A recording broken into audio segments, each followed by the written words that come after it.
పేద వృద్ధ మహిళ జీవితాన్ని ఒక గుడ్డు మార్చేసిందంటే నమ్ముతారా? ఒక చిన్న గ్రామంలో ఒక వృద్ధ మహిళ ఉండేది. ఆమె జీవితం కష్టాలతో నిండింది. పగలు పొలం పని, రాత్రి కూలి పని. కానీ ఆమె దేవుణ్ణి నమ్మేది. ఎప్పుడూ ఎవరికి చెడు చేయలేదు.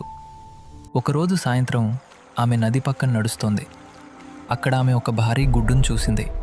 ఆ గుడ్డు వెలుగుతోంది. ఆమె భయపడినా దాన్ని ఇంటికి తీసుకెళ్ళింది. ఆసక్తితో ఆమె గుడ్డును పగలగొట్టింది.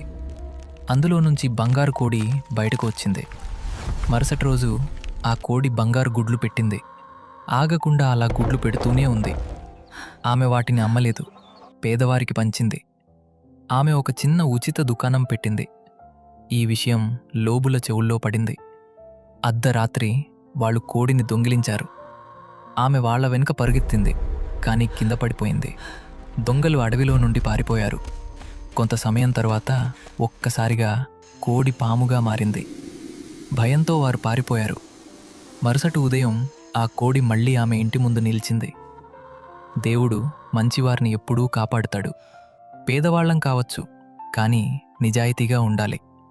దీన్ని బట్టి మీరు ఏమి అనుకుంటున్నారో కామెంట్ చేయండి. మరిన్ని వీడియోస్ కోసం సబ్స్క్రైబ్ చేయండి.